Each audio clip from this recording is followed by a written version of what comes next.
Bonjour les amis, aujourd'hui écoutez bien, j'accueille une Parisienne. Ça fait environ 18 mois qu'elle est dans l'industrie. C'est une maman de deux enfants, mais aussi elle a deux beaux-fils. Donc, elle va vous prouver aujourd'hui, à travers son histoire, qu'une maman peut avoir du succès, puisque je lui ai remis un trophée au dernier Spartacus de 5 000 euros. Son plus gros mois était de 5 600 € le mois. Les amis, elle a 161 personnes dans son équipe. J'ai le plaisir d'accueillir Aurélie Montero. Comment vas-tu, Aurélie? Bah écoute, ça va très bien, Michel. J'espère que toi aussi. Merci de m'accueillir ici. C'est Tout avec va grand bien plaisir que je et suis je là. suis heureux de t'accueillir. Je suis content et je te remercie d'avoir accepté mon invitation. Je voulais C'est avec absolument plaisir. t'interviewer après cette remise de trophée sur scène à Spartacus. Alors, sans plus attendre, Aurélie, tu viens d'où? De Paris, je sais. Oui. Tu faisais quoi avant de rencontrer le marketing de réseau? Et puis, comment t'es tombé dans l'industrie? Comment t'as rencontré l'industrie du MLM? Alors, pour la petite histoire, j'ai essayé de faire court parce que je suis quelqu'un de très pipelette. Mais pour la petite histoire, en fait, donc moi j'ai évolué dans l'esthétique, mais de base, je voulais être plus tout ce qui est psychologue, éducatrice spécialisée, vraiment l'aide à la personne. Et puis je suis tombée dans l'esthétique. J'ai travaillé pour des sociétés de cosmétiques mondialement connues. Et puis plus récemment, j'étais dans l'industrie pharmaceutique. J'étais cadre commercial. Et en janvier 2023, j'ai quitté en fait le monde du salariat pour m'occuper, donc ça je t'en ai pas parlé, mais pour m'occuper de mon fils aîné qui est en situation de handicap. D'accord. Et parce que clairement, hein, dans le salariat, quand tu es maman avec une vie particulière, on peut pas te le dire directement parce que ce serait pas très légal, mais on te fait comprendre que t'as plus ta place. Donc, à 34 ans, je me suis dit, bon, ok, je fais quoi de ma vie? Ça a été voilà, quand même un gros choc. Et je me voyais pas être que maman aidante. Je me voyais pas avoir une vie qui tourne que autour du handicap. Et du coup, je me suis dit, bon, bah, si tu veux avoir des disponibilités pour ton enfant, tout ça, bon, bah, t'as que l'entrepreneuriat. Donc, je me suis lancée dans le maquillage permanent. Et voilà, donc je me suis formée, j'ai dépensé des milliers d'euros. Et bah voilà, hein, l'entrepreneuriat, c'est pas évident.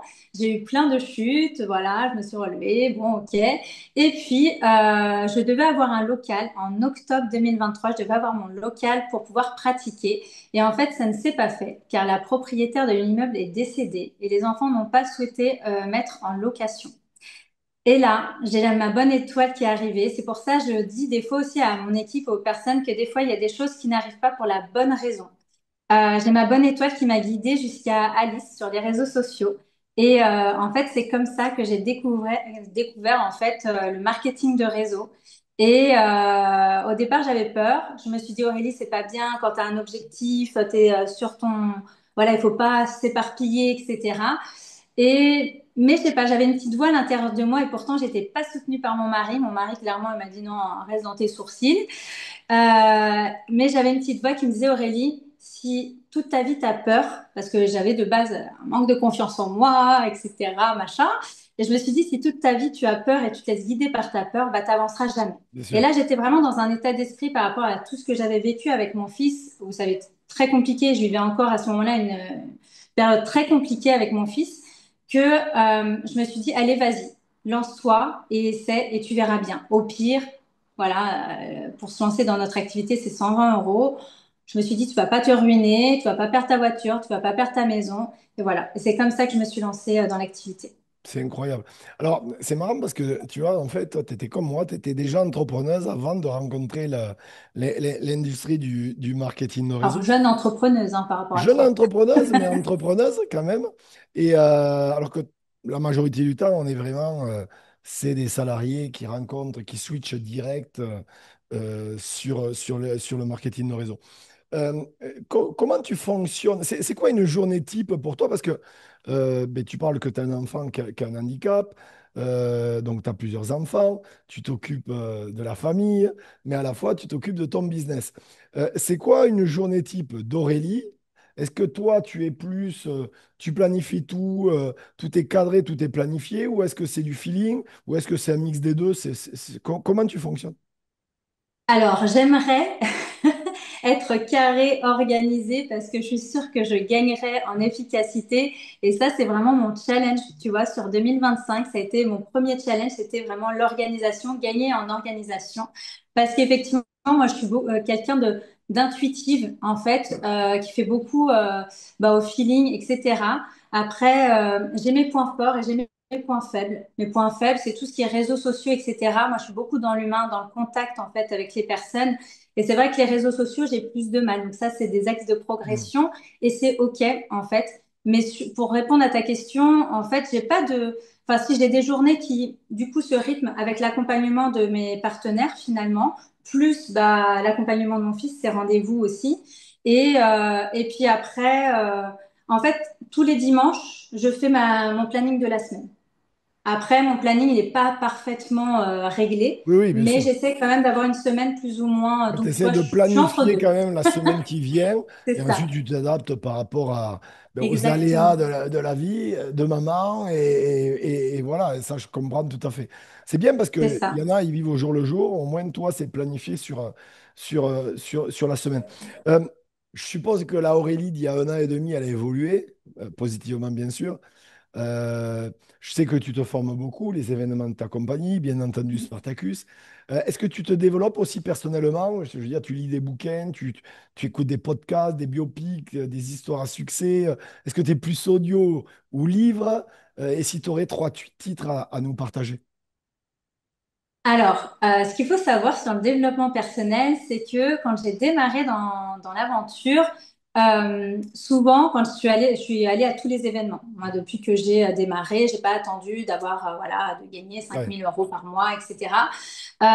Et en fait, ce qui s'est passé, c'est qu'on me disait souvent, mais tu te développes personnellement. Et comme j'avais cette affinité, cette intelligence émotionnelle, j'avais pas l'intelligence scolaire, mais par contre, j'avais cette intelligence un peu émotionnelle où ouais. l'aide à la personne, c'est des choses Le QE, qui me le parlent. quotient émotionnel. Exactement. Et je me disais, bon, ouais, je sais pas, je ressentais pas le besoin. Et pourtant, je savais que c'était bien, etc. Et en fait, pendant presque une année, je me suis pas développée personnellement, pas réellement en tout cas. Ouais, Et en fait, j'ai eu un déclic, et c'est ça aussi qui m'a fait vraiment prendre mon envol. C'était en août l'année dernière, août 2024, j'étais à un événement. Ensuite, donc là, j'ai eu un premier déclic. Ensuite, parce que je n'arrivais pas à avancer dans ma compagnie comme je le souhaitais. Et ensuite, en fait, c'est à partir de là où j'ai commencé le développement personnel. Septembre l'année dernière, premier Spartacus aussi. Et deuxième déclic. Et je me souviens, j'ai eu un entretien donc avec toi et je t'avais dit que au 30 novembre, j'atteindrai la position du plan de rémunération de ma société. Et je l'ai même atteint avant. Donc incroyable. j'étais hyper fière de moi parce que je l'ai atteint, je crois, vers le 17-20 du mois, quelque chose comme ça. Et du coup, et en fait, à partir de là, j'ai Ouais, pris ça a mon envol. décollé. Mais clairement, le développement personnel a joué grandement aussi dans tout ça. Et depuis, je suis à fond développement personnel. Et je fais même des formations aujourd'hui de Ouais. développement personnel parce que, en fait, je lis, mais j'ai pas trop le temps de lire. Pourtant, j'aime lire parce que je trouve que c'est hyper, enfin, enrichissant de lire. Du coup, ce que je fais, c'est que je marche et quand je vais marcher, eh bien, j'écoute sur YouTube en fait des vidéos de développement personnel et surtout aussi, j'assiste, aussi par rapport à mon fils, tout ça, à des vidéos, enfin des visioconférences en neurologie, en recherche, etc., pour vraiment comprendre finalement le fonctionnement de la personne. Et ça, je trouve, enfin, je suis passionnée par Ouais, ça, c'est passionnant, vraiment. bien sûr. Voilà. Mais tu sais ce que je dis souvent d'ailleurs en marketing de réseau pour les leaders, on pourrait leur octroyer un doctorat en psychologie et leur cabinet serait rempli. Parce que c'est vrai que le marketing de réseau aide au niveau euh, psychologie à se connaître soi-même déjà, et Mm. puis à comprendre les besoins des gens rapidement, mais vraiment rapidement. C'est une formidable école, même à ce niveau-là, le marketing de réseau. Moi, je voudrais savoir, parce que tu as parlé de quelque chose qui était très intéressant et que la majorité des gens vivent au quotidien, c'est le conjoint. Tu disais que au début, ton conjoint n'étais pas très emballé. Alors maintenant, je ne sais pas si ça a changé, mais j'aimerais te poser la question de quel a été ton plus gros challenge? Tu vois, parce que les gens voient le résultat final, enfin, qui n'est pas final, ce n'est que le début, parce que je sais pertinemment qu'un jour, quand je vois ton profil, un jour, je te remettrai un chèque à 6 chiffres, un trophée à 6 chiffres sur scène à Spartacus, et Oh, ensuite, je bien. suis convaincu. On a commencé par le 5000, mais un jour, ce sera du 6 chiffres, j'en suis sûr, progressivement, bien sûr. Mais euh, quel était ton plus gros challenge en 18 mois dans l'industrie du marketing de réseau? Que les gens se rendent compte, mais que toi aussi, tu vis des obstacles, des difficultés, que c'est pas rose tous les jours, on t'a pas déroulé un tapis rouge sous les pieds. Alors, le plus gros challenge au démarrage, bien entendu, c'est l'entourage. Ouais, Parce que l'entourage, moi, quand j'ai commencé à me mettre sur les réseaux sociaux, alors que j'étais pas du tout sur les réseaux sociaux, on se moquait de moi. On disait, oh, l'influenceuse, machin, tout ça, mon beau-frère, mon frère, c'est pyramidal. Non, mais c'est pas grave, c'est bien. Mon mari qui se moquait de moi quand il y avait des repas de famille, qui me soutenait pas, qui me disait, ah, t'es trop sur ton téléphone et machin. Parce que clairement, quand j'ai démarré, donc j'ai démarré sur la période de fin d'année et nous, dans notre activité, bah, c'est une explosion. bien sûr. Et clairement, j'étais connectée à toutes les formations parce que je voulais apprendre vite, je voulais être vite professionnelle, etc. Et ça a été un challenge quand même de se dire, parce qu'en fait, finalement, quand on démarre, bah, il y a l'entourage, mais il y a aussi le doute sur soi. Parce que quand on a un manque de confiance en soi, bah, et qu'on a la peur de l'échec, etc., bah, du coup, on doute, ou est-ce que c'est bien, est-ce que, même on doute, parce que quand on connaît pas le marketing de réseau aussi, on peut douter de la société. Est-ce qu'ils ont raison quand ils disent que ça peut être une arnaque, qu'en fait tu gagnes pas d'argent, qu'ils te disent ça pour te motiver, mais que voilà, que c'est, tu sais, tu te poses plein de questions. Et c'est ça, en fait, pour moi, le plus difficile pour les personnes qui démarrent, en fait, ce genre d'activité, c'est de ne pas faire attention, de faire, en fait, vraiment complètement être opaque à tout ce que disent les personnes extérieures. Et d'ailleurs, c'est ce que j'ai fait et c'est ce qui m'a permis aussi d'aller chercher en fait cette rémunération-là en novembre l'année dernière.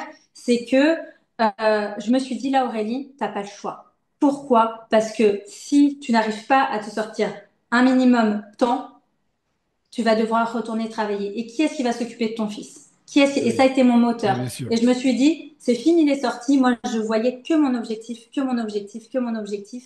Et c'est grâce à ça que je l'ai atteint. Et quand on part dans cet état d'esprit-là et qu'on fait vraiment abstraction des autres, faites-vous confiance. On a chacun en nous, en fait, les compétences et les capacités dans cette industrie-là. Donc vraiment, faites-vous confiance et vous allez voir que plus vous allez faire et plus vous serez en confiance et plus vous allez en fait vous ouvrir et vous révéler. Ouais, parce que toi, tu as démarré après Covid, forcément, Ouais. 18 mois. C'est quoi ta vision aujourd'hui? Alors, en fait, j'ai deux questions dans ma question. C'est quoi ta vision de l'industrie du marketing aujourd'hui, maintenant que tu y es depuis 18 mois, maintenant que ben, tu fais de l'argent, etc., que tu as de vrais résultats mesurables?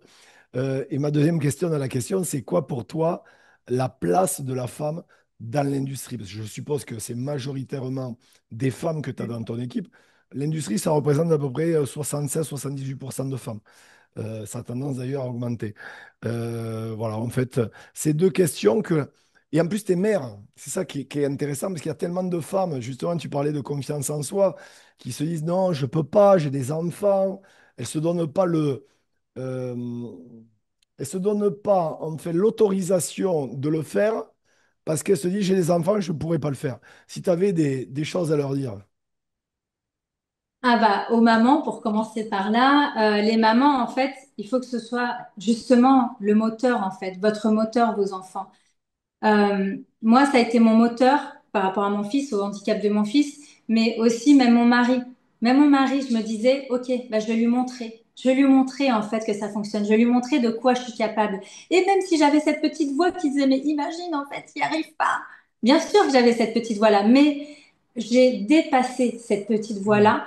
Et clairement, en fait, pour moi, le marketing de réseau, aujourd'hui, c'est le champ des possibles. C'est le champ des possibles. C'est tout, c'est sortir, en fait, si vous voulez, moi, j'ai vraiment un peu une rébellion face au système, face à l'école, qui nous apprend à être des bons salariés, qui nous Ouais, bien sûr. apprend, voilà, mais qui nous apprend pas à être plus. Et encore plus en France. En France, Ouais. on ne veut pas d'entrepreneurs. On voit hein, d'ailleurs les charges qui augmentent sans cesse, etc. Et moi, je suis justement aujourd'hui ma mission de vie, parce que je la ressens vraiment comme ça, tu vois, vraiment, bah, au bout d'un an et demi, un peu plus d'un an et demi dans cette activité-là, c'est que ma mission de vie, c'est d'élever les consciences, de faire prendre conscience aux gens qu'ils ont le choix, que c'est pas une fatalité, c'est pas parce qu'ils n'ont pas fait d'études, c'est pas parce que, voilà, ils sont dans un job où c'est alimentaire et qu'ils n'ont pas fait suffisamment d'études ou je ne sais quoi pour atteindre tel niveau, c'est possible avec notre activité. Et c'est ça, en fait, moi, mon but aujourd'hui, c'est de montrer que le marketing de réseau, c'est l'avenir. Et donc voilà. Donc c'est pour ça que moi je suis passionnée, je me suis trouvé vraiment une passion. Ce qu'il faut savoir, c'est qu'à 30 ans, je me suis dit, bon, il faut savoir que j'ai trois frères et j'ai un frère qui est entrepreneur à succès, etc. Et je me suis dit, bon, bah, je serai jamais comme lui, à kiffer en fait son travail, etc. Et en fait, bah, la preuve que si, il T'as n'est jamais trouvé, trop tard. t'as trouvé quelque chose qui te passionne, et Ah, mais tellement Comme disait Confucius, trouvez quelque chose qui vous passionne et vous aurez plus jamais à avoir à l'impression de travailler. travailler. Mais c'est tellement vrai et puis c'est très dur quand on fait du marketing de réseau. J'en connais qui sont revenus dans le système traditionnel. euh, Ils reviennent toujours à un moment donné dans l'industrie du marketing de réseau parce que aujourd'hui, comme on dit très bien, il vaut mieux 5 ans de travaux forcés que 42 ans de prison ferme. Et le système traditionnel, qu'on soit bien clair, c'est de la prison ferme, hein, c'est de l'esclavage moderne. Euh, Aurélie, je voudrais terminer cette entrevue par la question que je pose à tous mes invités, la fameuse question des trois conseils que tu pourrais partager à ceux, aux milliers de gens qui vont te découvrir à travers ma chaîne YouTube. Il y a plein de gens qui sont sur ma chaîne, en fait, qui aimeraient avoir des résultats, mais ils ne savent pas par quoi commencer. Voilà. Au bout de 18 mois, même si ça peut paraître pas énorme en termes de timing, moi j'en connais tellement qui sont depuis des années qui ont zéro résultat que toi, en 18 mois, tu as les résultats que certains dans l'industrie, ça fait 10 ans ils y sont, ils n'ont pas de résultats. Donc, et c'est ça qui est intéressant avec toi.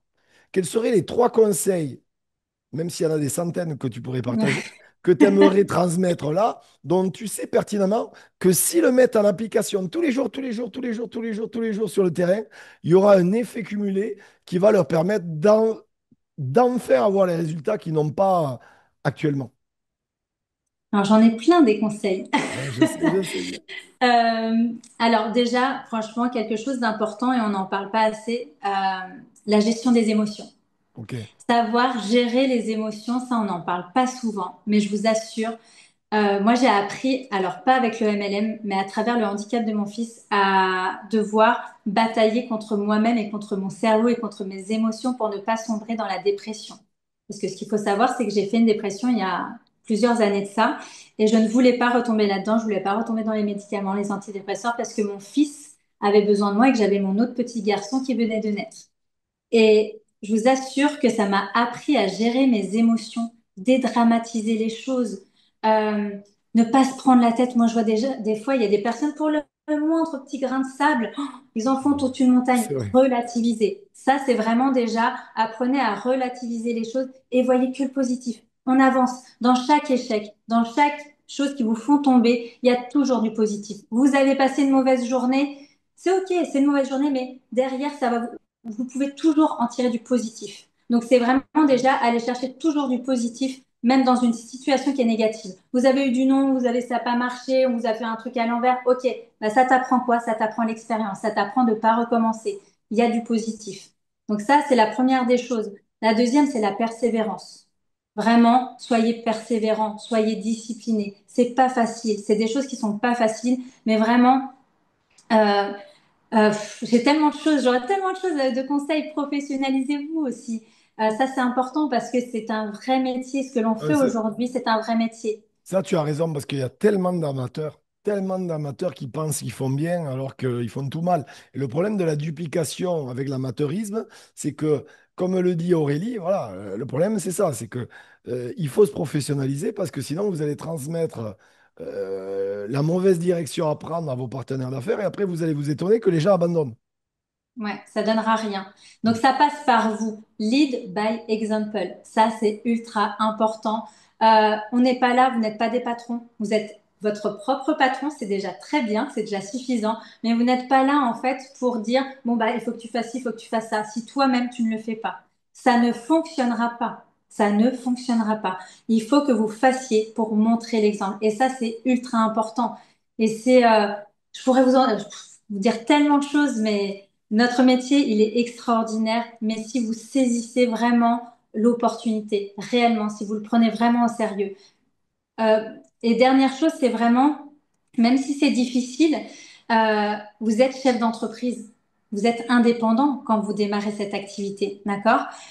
Même si au départ vous démarrez, vous avez 0 € et que ça prend du temps, etc., vous êtes quand même chef d'entreprise. Et dites-vous que chaque PDG a commencé à 0 €, même en négatif, puisque souvent ils ont Bien sûr. racheté les Ils ont... sociétés, ils ont fait un gros Exactement. crédit. Donc voilà. Mais le problème, c'est que le marketing de réseau, ça coûte pas cher de démarrer. Et du coup, les gens ne prennent pas ça au sérieux parce qu'ils savent que, bah, au pire des cas, ils vont pas perdre grand-chose. Mais vraiment, c'est le plus beau métier qui existe. Moi, je vous le dis parce que ça vous apporte, une fois que vous travaillez et vous travaillez avec le cœur, vous avez toute la liberté que vous voulez, que ce soit la liberté financière, la liberté de temps. Et ça, aucun autre job ne vous l'offre. Voilà. Les amis, c'était Aurélie Montero. Je vais mettre en description son compte d'Instagram. Allez la suivre sur Instagram, écrivez-les. Lui, elle se fera un plaisir, Elle, bien sûr, de vous répondre, les petite amis. astérix, hein. Je vous rappelle quand même que les réseaux sociaux, je suis pas pro des réseaux sociaux. Vous allez vite vous en rendre compte. Ce qui prouve qu'on peut réussir avec ou sans, ou Ouais. avec les deux. Aujourd'hui, je pense qu'il faut faire du marketing de réseau hybride. Oui, c'est ce que je fais. Et donc voilà. En tout cas, tu es un bel exemple de réussite. Prenez exemple sur Aurélie. Merci à toi, Aurélie, pour toute la valeur ajoutée que tu nous as partagée. Vraiment. Merci à toi pour l'invitation. C'était un Je grand co- plaisir, Ah ben grand écoute, honneur. le plaisir était pour moi. Likez cette vidéo, partagez à vos équipes cette vidéo et bien entendu, commentez cette vidéo, les amis. Et puis, abonnez-vous à ma chaîne, vous serez bénis sur 10 générations. Aurélie, je te donne rendez-vous au prochain Spartacus. C'est déjà pris et j'ai déjà pas mal de l'équipe qui vient aussi. Avec encore beaucoup plus de monde que cette année, C'est j'en ça. suis convaincu. À très bientôt, les amis. Bye bye. Merci beaucoup. Ciao, ciao.